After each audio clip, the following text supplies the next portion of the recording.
मुझे शादी नहीं करनी थी। 4 साल गुजर गए। आज फिर उसी कब्र पर आकर बैठ गया हूँ। वो वक्त मुझे फिर से याद आ रहा है जब मैं शेरवानी में था। यार प्लीज मेरा गिरेबान छोड़ दो, कोई देख लेगा। वहां कमरे में बैठी मेरी बीवी मेरा इंतजार कर रही है। वो कहने लगी, ये बीवी नाम का लफ्ज तुम्हारे मुंह से निकला कैसे? अभी मैं जिंदा थी, मैं मरी नहीं। तुमने मेरे होते हुए मेरे सामने किसी और से शादी कैसे कर ली? मैं किधर जाऊं? कसम से मैं मर जाऊंगी।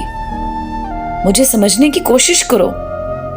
उसने मजीद मेरी शेरवानी का गला पकड़कर रोते हुए मुझे झंझोड़ा। मैंने कहा, फायजा प्लीज चुप हो जाओ, मैं मजबूर था। तुम्हें पता है जब मैंने इस रिश्ते से इनकार किया था तो उन्होंने क्या कहा था कि अगर कोई हमारा अपना होता तो ऐसे रिश्ते को ना ठुकराता। और जानती हो, ये बात मेरे दिल पे लगी थी। वो कहने लगी, भाड़ में गया तुम्हारा दिल, मेरी जिंदगी खत्म हो जाएगी। आज मैं तुम्हें उसके बिस्तर पर नहीं जाने दूंगी, और अगर तुम उसके पास गए तो मेरा मरा हुआ मुंह देखोगे। मैंने कहा, पागल हो गई हो? इधर बैठो, मैं तुम्हारे लिए पानी लेकर आता हूं। मैं पानी लेने के लिए अंदर दाखिल हुआ। सब कजिन्स ने मेरा घिराव कर लिया। सब बहुत खुश थे सिवाय मेरे, क्योंकि मैंने आज एक ऐसी शादी कर ली थी जिससे मैं कभी खुश नहीं रह पाऊंगा। वैसे लड़कों के बारे में ये मशहूर है कि उन्हें बस लड़की चाहिए, लेकिन मैं आज चीख चीख कर बताना चाहता था कि एक लड़के का दिल टूटा है। रिश्तों को निभाते हुए आज एक लड़का रेजा रेजा हो गया। मैं कजिन्स के शोर में उस पगली को भूल गया जिसके लिए मैं पानी लेने आया था।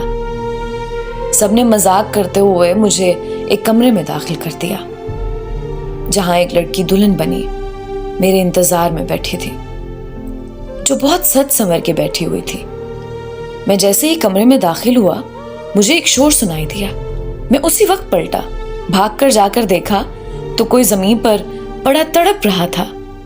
हाँ, ये वही कमली थी जो अपनी आखिरी सांसें ले रही थी।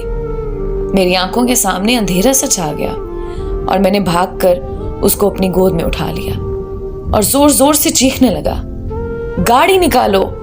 गाड़ी की पिछली सीट पर उसे लिटाते हुए पलटा तो आंखों के सामने अंधेरा सा छा गया और मैं गिर पड़ा। मैं जल्दी से उठा और उसके सर को गोद में लेकर उसे पुकारने लगा। 2 बार उसका नाम पुकारने के बाद मेरी आवाज गले में ही अटक गई। उसके मुंह से झाग निकलने लग गई। उसका तड़पना बंद हो चुका था। उसकी आंखों से बहते आंसू अब बंद हो चुके थे। अस्पताल की इमरजेंसी में ले जाते हुए मैंने उसे गोद में उठा रखा था। उसका बाजू लटकता हुआ झूल रहा था। बेड पर लिटाते ही सब डॉक्टर इकट्ठे हो गए। फिर एक लड़की बैंडेज से उसके पांव के अंगूठे बांधने लगी। मैं ये सब बर्दाश्त ना कर पाया। मेरे आंसू थम गए थे। मुझे रोना नहीं आ रहा था, मेरे आंसू ही रुक गए थे। आज मेरे मुकद्दर का सितारा मर गया था और आंसू भी ना निकले।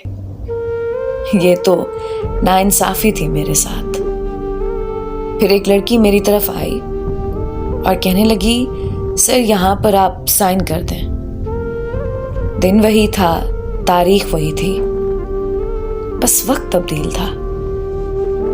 जब मैंने उसी दिन उसके निकाह के फॉर्म पर साइन किए थे और एक उसके डेथ के फॉर्म पर साइन किए थे।